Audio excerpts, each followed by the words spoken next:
ir hiriéndolos más todavía, ¿verdad? La iglesia virtual ha sido un hospital, ha sido un bálsamo, ¿verdad? Un oasis en medio del desierto para muchas personas que hacía años que no querían congregarse. Tenemos casos de hermanos que han estado 10, 12, 15 y hasta 20 años sin pisar una iglesia evangélica, bueno, por distintos motivos, ¿verdad? Que todos sabemos. Por lo tanto, yo siempre oro para que el Señor nos dé buenos obreros. Y no es fácil a veces encontrar buenos obreros, gente que esté dispuesta, gente que esté con un corazón de siervo, ¿verdad? No con un corazón de dueño, de amo, sino con un corazón dispuesto a ayudar, dispuesto a sacrificarse, porque estar en primera línea, hermanos, no es para mandar, no es para gobernar, no es para enseñorearnos de la grey, como dice la palabra, es para servir. Y el que no sirve, pues difícilmente va a poder soportar, porque en la obra del Señor, en nuestro mundo, en nuestro campo, digamos, cristiano evangélico, ustedes saben que nosotros somos muy particulares. Nosotros tenemos la tendencia siempre de ver siempre los defectos antes de las virtudes. Y usted sabe, hermano, no sé si aquí es igual, pero vengo de un país que todo se cuestiona, todo se critica, todo se analiza con lupa y puedes hacer 20 cosas buenas. Pero en el momento en el que hagas una pequeña equivocación, en el momento en el que hagas algo que no estaba tan bien, automáticamente todo el mundo se te tira encima. Y en la iglesia virtual no somos perfectos, ya lo sabemos, ¿no? Ya hemos llegado a esa conclusión hace tiempo, estamos aprendiendo, pero el Señor nos da cada día de su gracia y de su sabiduría para que todo esto siga funcionando y para que todo esto siga adelante. Y damos gracias al Señor porque la salud espiritual de la iglesia virtual, de nuestro ministerio, gracias al Señor, está muy bien. Podemos mejorar. Claro que podemos mejorar y se pueden hacer más cosas, por supuesto que sí. Pero estamos aprendiendo, yo estoy aprendiendo. Créame, yo llevo 41 años ininterrumpidos sirviendo al Señor a tiempo completo. Pero ha sido desde hace 3 años aproximadamente, el tiempo de la pandemia, cuando he comenzado a aprender más cosas que en toda mi vida. Y he aprendido a veces de errores, porque nadie me enseñó cómo se organiza todo esto de una iglesia virtual, con obreros que no conocemos de nada, que le damos un voto de confianza para que puedan atender iglesias a la distancia, sin estar uno, digamos, de una forma presencial. Pero damos gracias al Señor que Dios nos ha guardado. Prueba de ello es que esta obra ya ha cumplido 1 año, ¿verdad? Y bueno, seguro que algunas personas habrán dicho, bueno, se podía haber hecho esto, se podía haber hecho lo otro, gente que a lo mejor se ha sentido, digamos, ofendida, pero lo importante es que captemos lo que el Señor quiere para estos tiempos. Yo tengo una carga, un cierto, digamos, temor en mi corazón, y es que creo que muchos creyentes todavía no han aprendido la lección de lo que el Señor nos comenzó a enseñar hace 3 años cuando nos confinaron y nos metieron dentro de nuestros hogares durante mucho tiempo. El mundo ha vuelto otra vez igual, sigue la gente provocando a Dios, los gobiernos, los políticos siguen provocando a Dios. Parece como que no hemos aprendido nada. Cuando sucedieron las tragedias de las Torres Gemelas, dice que se llenaron un montón de iglesias, de gente orando, pidiendo perdón, buscando al Señor, y luego volvieron otra vez a lo mismo. En los días de la pandemia, en los días del confinamiento, exactamente igual. La gente comenzó a buscar a Dios, a leer la Biblia, había un temor que va a pasar en el mundo, se van a ver un montón de muertos, etcétera. Y había un cierto respeto, parece como que todo eso se ha ido diluyendo en muchas vidas. Y entonces ¿saben lo que va a ocurrir? Que van a tener que seguir viniendo cosas peores. Y van a venir cosas peores. Y la iglesia va a ser sacudida de una forma tremenda. Bueno, me imagino que todos ustedes son conscientes de lo que están sufriendo, por ejemplo, en este momento, nuestros hermanos en Haití. Donde sabemos que hay hermanos que han tenido que salir corriendo, dejando atrás todo. Su casa, sus muebles, sus recuerdos. Las pandillas le han dado, en algunos casos, 48, en otros casos 72 horas a los miembros de iglesias, a personas de una ciudad, de un barrio, y si no se marchaban, los mataban. Y está pasando muy cerca de aquí, de donde estamos nosotros. Y tarde o temprano la iglesia, si no aprende a humillarse y a buscar al Señor y a dejarnos de perder el tiempo en tonterías, la iglesia va a volver otra vez a ser sacudida, ¿verdad? Y por eso tenemos que aprovechar el tiempo, hermanos. Algunos de ustedes ya tienen en su corazón hace años el deseo de servir al Señor, pues hermano, no siga dilatando ese deseo y ese anhelo en su corazón. Pídale al Señor que le abra puertas, porque la vida pasa volando, ¿saben? La vida, cuando uno se da cuenta, miras para atrás y dices, Dios mío, se me han ido 40, 50, 60, 70 años de mi vida, y toda mi vida ha sido trabajar y trabajar y trabajar y comprar y pagar deudas. ¿Y para ti qué he hecho, Señor? Y yo sé que no es fácil que las personas se animen y se levanten para servir al Señor, pero yo animo a todos y a cada uno de ustedes a que no pierdan el tiempo. Yo sé que hay que trabajar, yo sé que hay deudas que pagar, yo sé que hay hijos, yo sé que hay familias, hay universidades, hay muchas cosas. Pero lo más importante de todo es que el Señor sea lo primero en nuestra vida. Y si no tenemos tiempo para otras cosas, no pasa nada. Pero qué triste cuando me encuentro a creyentes que me dicen, pastor, es que yo no tengo tiempo para estudiar y leer la Biblia. Usted sabe lo que me está diciendo, hermano. No tiene tiempo para leer la Biblia, no tiene tiempo para orar. No tiene tiempo ni siquiera un día a la semana para venir a un lugar a alabar al Señor junto con otros hermanos.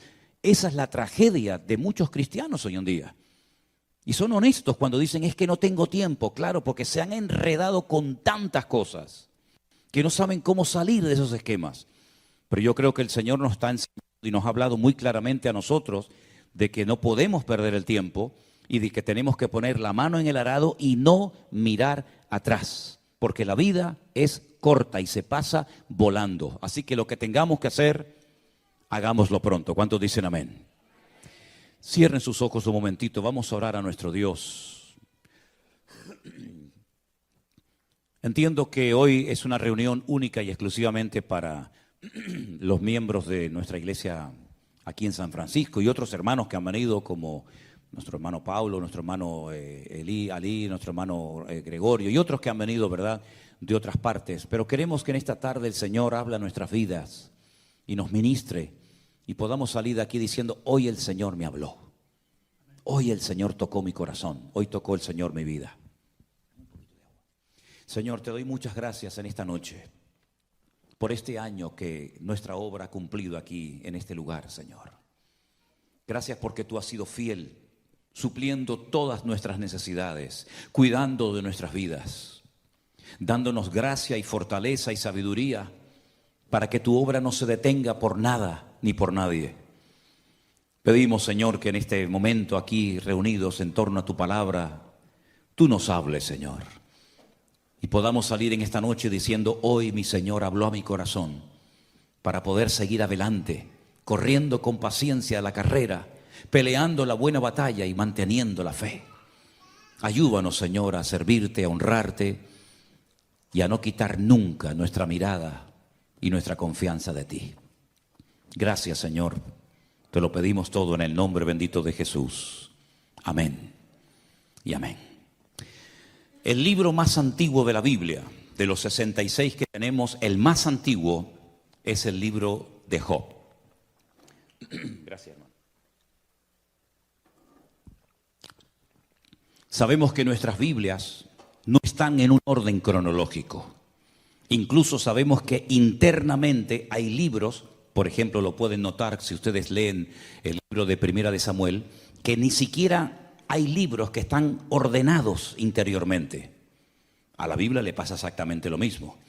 La Biblia empieza por el libro del Génesis, hablándonos de personajes como por ejemplo Abraham, Moisés, Jacob, Isaac. Pero sin embargo el libro del Génesis, por lo que relata sí, pero no es el libro más antiguo de la Biblia. El libro más antiguo de la Biblia y el personaje más antiguo de la Escritura es el libro del Job. Es un libro muy interesante. Es un libro donde vamos a ver en esta noche, con ayuda del Señor, cosas que no tenemos que olvidar nunca en nuestra vida. En el capítulo 1 voy a estar leyendo algunos versículos y después vamos a estar compartiendo grandes y profundas enseñanzas de este extraordinario libro. El capítulo 1 comienza diciéndonos lo siguiente. Hubo en la tierra de Uz un varón llamado Job. Este era un hombre perfecto. Si le choca la palabra perfecto, ponga la palabra completo, que es la palabra que realmente debería haberse traducido. Un hombre que era completo, era recto delante de Dios, temeroso de Dios, apartado del mal. Le habían nacido 7 hijos y 3 hijas, en total 10. Su hacienda, su patrimonio, consistía en 7,000 ovejas, 3,000 camellos, 500 yuntas de bueyes, 500 asnas y muchísimos criados. Y era aquel varón más grande que todos los orientales. Iban sus hijos y hacían banquetes en sus casas, cada uno en su día, y enviaban a llamar a sus 3 hermanas para que comiesen y bebiesen con ellos.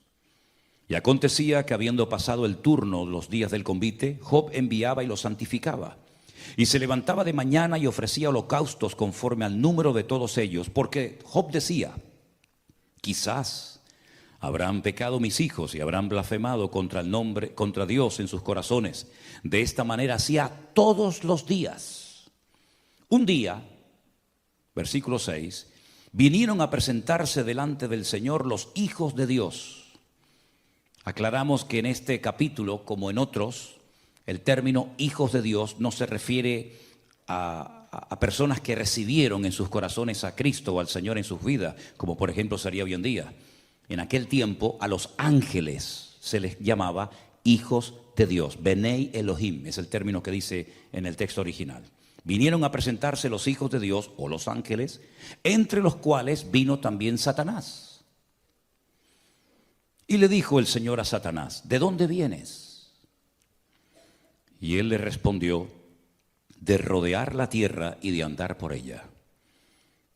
El Señor le dijo a Satanás: ¿no has considerado a mi siervo Job, que no hay otro como él en la tierra, varón perfecto y recto, temeroso de Dios y apartado del mal? Respondiendo Satanás al Señor le dijo: ¿acaso teme Job a Dios de balde? Escuchen bien lo que le dice Satanás a Dios. ¿No le has cercado alrededor a él y a su casa y a todo lo que tiene? Al trabajo de sus manos has dado bendición, por tanto sus bienes han aumentado sobre la tierra. Pero extiende ahora tu mano y toca todo lo que tiene, y verás si no blasfema contra ti en tu misma presencia. El Señor le dijo a Satanás: he aquí, todo lo que tiene está en tu mano, solamente no pongas tu mano sobre él. Y salió Satanás de delante de la presencia de Dios. ¿Cuántos dicen amén? Es un libro que contiene algunos misterios, ¿no? Cómo Satanás, a pesar de que ya había sido expulsado de la presencia, del entorno de la presencia del Señor, todavía tenía acceso a hablar con Dios en momentos puntuales. Satanás es un ser que no tiene la capacidad de estar en todas partes al mismo tiempo. Solamente Dios puede estar en todas partes al mismo tiempo. Y ese atributo se conoce como omnipresencia. Satanás no puede estar aquí y en Europa al mismo tiempo. No puede estar aquí y en África al mismo tiempo. Solamente puede estar en un solo lugar, porque no es un ser omnipresente. Tampoco puede hacer todo lo que quiera, porque el único que tiene todo el poder y no conoce ningún tipo de limitaciones, ni de tiempo, ni de espacio, ni de ninguna otra índole, es nuestro Dios. Por eso otro atributo típico de Dios es la omnipotencia. Y tampoco Satanás sabe todas las cosas. Él tiene que ir obteniendo información a través de pinceladas que Dios da, y por eso el único que lo sabe todo es Dios, y por eso es también omnisciente. Ahora, en este momento de la historia, en la que todavía no había nacido Abraham, ni los grandes personajes del Antiguo Testamento que todos los conocemos, ¿de dónde sacó este hombre esta integridad, esta santidad, esta vida de orden? No lo sabemos. Lo que sí sabemos es que Dios presumía de Job. Lo que sí sabemos es que Job fue un referente en su tiempo, en su generación. No pasaba ante los ojos de Dios desapercibida la vida de Job. No era uno más, sino que Dios incluso le dijo a Satanás: y tú que rodeas la tierra constantemente, ¿no te has percatado, no te has dado cuenta de que hay un hombre en la tierra de Uz que es diferente a todos los seres humanos? Es un hombre recto, Es un hombre que me teme, que me respeta, es un hombre que me honra, un hombre que me bendice. Es un hombre cabal, un hombre en una santidad extraordinaria. ¿No te has dado cuenta de él? Y Satanás dijo, sí, yo me he dado cuenta de él.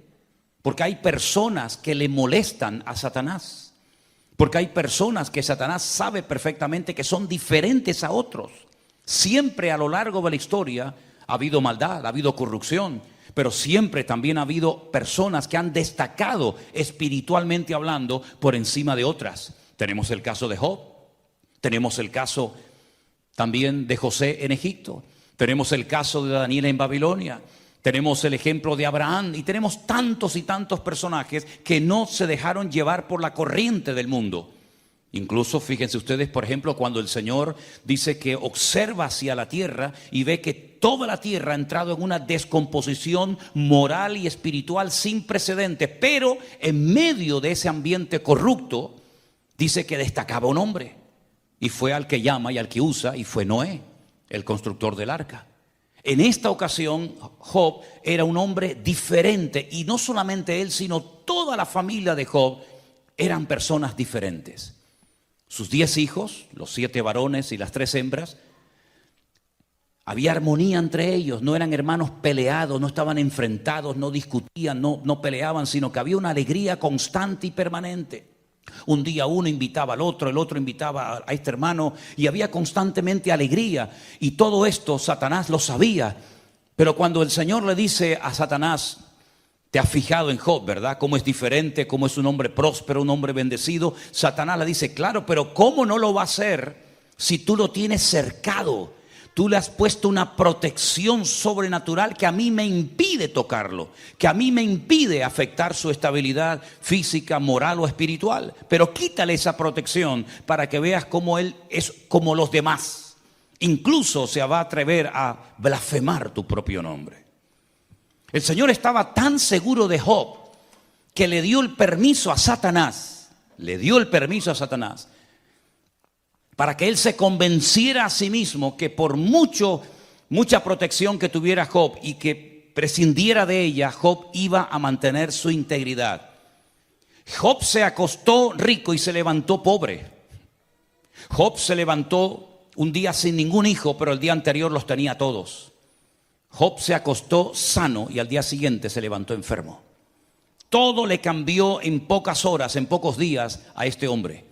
Perdió a sus 10 hijos, perdió su matrimonio, perdió su salud, perdió miles de camellos, miles de bueyes, miles de ovejas, miles de asnas. Todos los criados los perdió, sus propiedades desaparecieron, pero nunca blasfemó contra Dios.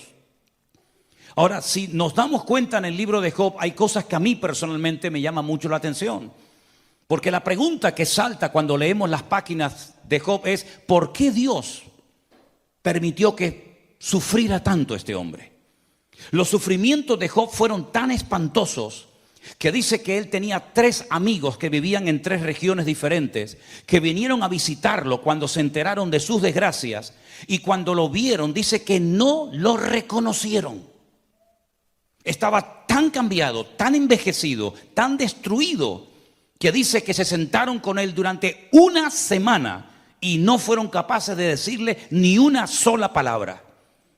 Nunca habían visto a un hombre con tanto dolor, con tanto sufrimiento, tan destruido como este hombre. Al poco tiempo, cuando empiezan a abrir sus bocas, más que para consolarlo, vinieron para condenarlo, porque hay gente que siempre van a venir para condenarte y echarte un jarro de agua fría encima, porque relacionan el sufrimiento con el pecado. Y es verdad que a veces por pecar sufrimos cosas que podíamos habernos evitado. Por supuesto que sí.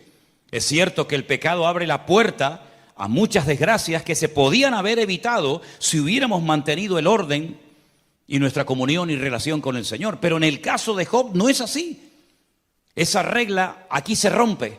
Job ni siquiera está siendo probado por Dios, porque Dios sabía perfectamente con qué tipo de persona estaba tratando. Job no le pide, o el Señor no le pide permiso a Job para experimentar todos esos sufrimientos, sino que en el libro de Job podemos ver desde prácticamente el primer capítulo hasta